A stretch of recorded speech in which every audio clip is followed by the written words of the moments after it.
আপনি কই? আমি আমার বাসায়। থাকেন না? থাকবো না। হ্যাঁ, ঠিক আছে। ফাঁস হয়েছে শেখ রেহানার চাঞ্চল্যকর অডিও। এরপরই রাজনৈতিক অঙ্গনে তীব্র আলোড়ন সৃষ্টি হয়েছে। এই অডিওতে শোনা যায় তিনি সালমান এফ রহমানের সঙ্গে জরুরি কথোপকথনে মার্শাল ল জারি, পালিয়ে যাওয়া ও নিরাপত্তা নিয়ে নানা বিষয়ে আলোচনা করছেন। কথোপকথনটি ছিল সংক্ষিপ্ত, কিন্তু তাতে উঠে এসেছে নাটকীয় মুহূর্তগুলোর ইঙ্গিত, যা ২০২৪ সালের ৫ আগস্ট শেখ হাসিনা ও শেখ রেহানার ভারত পালানো ঠিক আগ মুহূর্তে ঘটে বলে ধারণা করা হচ্ছে। ফাঁস হওয়া অডিওতে শেখ রেহানার কণ্ঠে ভীতি ও আতঙ্ক স্পষ্টভাবে প্রতিফলিত হয়েছে, আর সালমান এফ রহমানও পরিস্থিতির গুরুত্ব বুঝে দ্রুত ব্যবস্থা নেওয়ার চেষ্টা করছিলেন। অডিওতে প্রথমেই শোনা যায় কর্নেল রাজীব নামের এক সেনা কর্মকর্তার মাধ্যমে সালমান এফ রহমানকে ফোনে আনা হয়। শেখ রেহানা সালাম দিয়ে কথা শুরু করে সরাসরি সালমান এফ রহমানের অবস্থান জানতে চান। সালমান জানান তিনি বাসায় আছেন, কিন্তু শেখ রেহানা তাকে সেখানে না থাকার পরামর্শ দেন এবং জানান যে তারা অন্য জায়গায় চলে গেছেন। এখানে তিনি তার সন্তান ববি ও টিউলিপের কথা উল্লেখ করে বলেন তারা কাউকে কনভিন্স করেছেন, যদিও কাকে বা কি বিষয় তা খোলাসা করেননি। এতে ইঙ্গিত পাওয়া যায় যে শেখ হাসিনাকে দেশ ছাড়ার ব্যাপারে বোঝানোর বিষয়টি তারা ইঙ্গিত করছিলেন। কথোপকথনের পরবর্তী অংশে সালমান এফ রহমান শেখ হাসিনার অবস্থান জানতে চান এবং পালানোর পরিকল্পনা নিয়ে আলাপ করেন। তিনি জানান যদি বের হতে পারেন তাহলে সাবেক আইনমন্ত্রী আনিসুল হককেও সঙ্গে নেবেন। শেখ রেহানা তাকে দ্রুত পদক্ষেপ নেওয়ার জন্য অনুরোধ করেন এবং ১ সেকেন্ডও দেরি না করতে বলেন।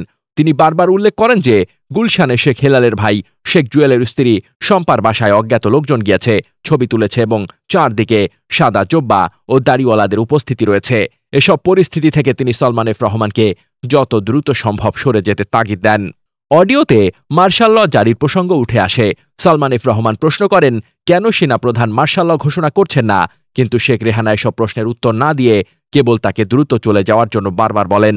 কথোপকথনের শেষ মুহূর্তে দুজনেই পরস্পরকে নিরাপদে থাকার কথা বলে সালাম বিনিময় করেন এবং ফোনালাপ শেষ হয়। ফাঁস হওয়া অডিওর তথ্য অনুযায়ী শেখ রেহানা তখন পরিবারের সঙ্গে যুক্তরাজ্যের লন্ডনে অবস্থান করছিলেন। অন্যদিকে সালমান এফ রহমান ও আনিসুল হক ১৩ আগস্ট আইনশৃঙ্খলা বাহিনীর হাতে গ্রেপ্তার হন এবং পরে কারাগারে পাঠানো হয়। হত্যাচেষ্টা ও দুর্নীতির মতো একাধিক মামলায় তারা এখনও আটক। ৫ আগস্টের পর সালমান এফ রহমান দাড়ি কেটে ছদ্মবেশ ধারণ করে পালানোর চেষ্টা করেন, যা তার দরবেশ নামে পরিচিত দীর্ঘ সাদা দাড়ির বিপরীত এক চেহারা তৈরি করেছিল। ধারণা করা হয় তিনি ভারতে পালানোর চেষ্টা করছিলেন। এটি বাংলাদেশের সাম্প্রতিক রাজনৈতিক ইতিহাসে এক অভূতপূর্ব ও বিস্ফোরক ঘটনা হিসেবে আবির্ভূত হয়েছে। শেখ রেহানার ফাঁস হওয়া এই অডিও শুধু একটি টেলিফোন আলাপ নয়, বরং ক্ষমতার উচ্চ পর্যায়ের অন্তর্গত উত্তেজনা, ভীতি, নিরাপত্তাজনিত আশঙ্কা এবং ক্ষমতার পালাবদলের চাপ কেমনভাবে দেশের গুরুত্বপূর্ণ ব্যক্তিদের আচরণ ও সিদ্ধান্তকে প্রভাবিত করে তার এক জীবন্ত প্রতিচ্ছবি। এই অডিওর মাধ্যমে স্পষ্ট হয়েছে যে দেশের শীর্ষ পর্যায়ের নেতৃবৃন্দ এমন এক অনিশ্চিত ও ভীতিকর পরিস্থিতির মধ্যে ছিলেন যেখানে তাদের প্রতিটি মুহূর্তের সিদ্ধান্ত ছিল অত্যন্ত ঝুঁকিপূর্ণ এবং সময়ের সঙ্গে পাল্লা দিয়ে নিতে হয়েছে।